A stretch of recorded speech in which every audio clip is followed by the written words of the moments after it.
accepting yourself is a must. Believing in yourself is a must, right?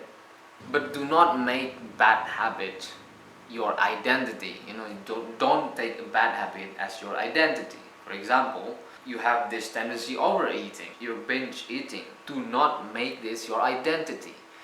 There's a lot of people who are overeat. They take it lightly, they laugh about it. Some of them even proud about it, and their friends just joining this characterizing, identifying their friends like, oh, he's just have that character, he's just overeating. I understand this because you watch these things from TV series, from animes, right, where the characters just eat so much and they look just fine. It's funny. Somehow they make the whole world taking this lightly. This media, they are trying to produce more consumptive people.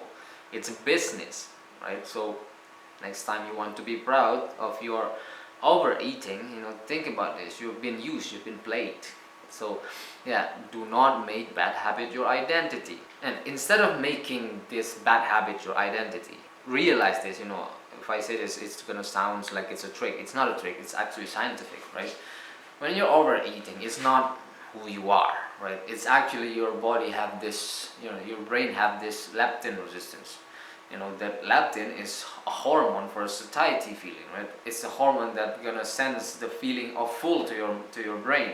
So when you have leptin resistance, the leptin gives the stimulation, but your brain just not receiving it. Then you want to eat more, right? And this mostly happen because you've been consuming so many ultra processed food, which confuse your mind over time. And when it happens in the long term, you just have that leptin resistance. You just need to eat more, even if the food now real food, right? Now even eating real food did not fix it right away. Another thing, you have also insulin resistance. You crave sugar. You crave sugar after you eat. You crave sugar when you're about to sleep in the night, right? Giving you unnecessary sugar, which gonna turn into fat, right? The last thing is that these two things have made you fat, and having too much fat in your body gonna ruin your sleep. And you need a good sleep when you're overweight, right? Because your body burns fat when you sleep, and when your sleep is messed up, which is, overweight people have this common issue that they have trouble with sleeping, right? Like sometimes they have to put more pillow, right? And it's just their sleep quality is so low, which the body did not burn fat effectively. So next time you have this urge to overeat, to eat too much, say, oh, it's my leptin, it's my insulin, it's my leptin resistant, it's my insulin resistant, it's not me. All of this situation just make things worse at each other. The leptin, the insulins, the bad sleep. You have trouble sleeping, so your body didn't burn fat more, and then the fat gonna support the leptin resistance, and the leptin resistance going to send your body more fat, and also the insulin. They just make things worse if you just let them, right? The situation is like an entangled thread, right? To solve it, you need to be patient. You need to push this thread from certain points so you have enough room so you can pull the thread, and end up making it in order, making it in straight thread again, right? This is why you should not adopt an extreme diet.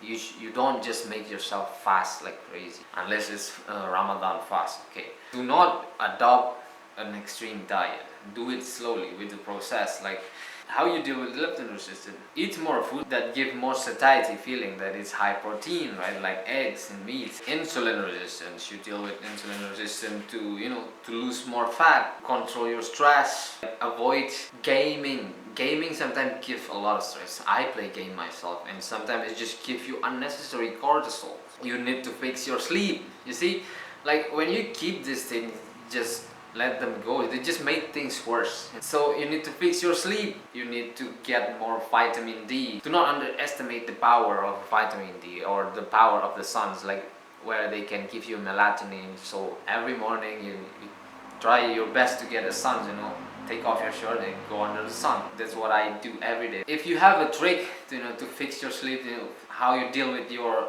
bad sleep lately, you keep that. If you need more pillow, and then do that until, like, because we are dealing with entangled thread, like we need everything. We need to fix with your melatonin, to help you sleep. Also avoiding screen, right? Screen like phone, computer before you sleep. This process is, we call it cleaning the garage, right? Like, you want to clean your garage before you put in your car, because most people who are adopting this extreme diet, extreme workout, right?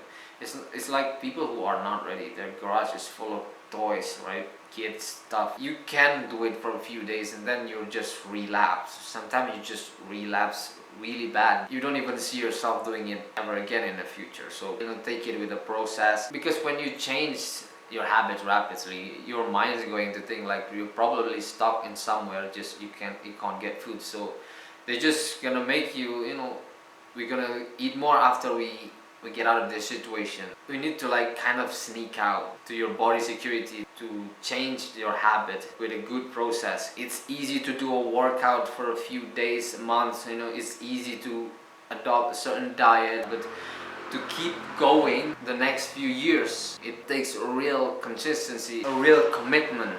I actually spend my time to deal with fat people. I actually try to train. Another situation that is not only overweight people have this insulin, leptin, sleeping, right? Like, this also, like in daily life, they sometimes have this tendency of thinking what other people think about them. It's like, right, like narcissistic, but in a bad way, like thinking about other people looking at you down and look down on you, which is gonna give you another unhealthy cycle, unhealthy thought. At some point you need to tell yourself enough is enough, right? How can you tell enough is enough from some war out there, but you cannot tell enough is enough for a war inside of you? Thanks for listening. Peace to you guys, and see you in the next video.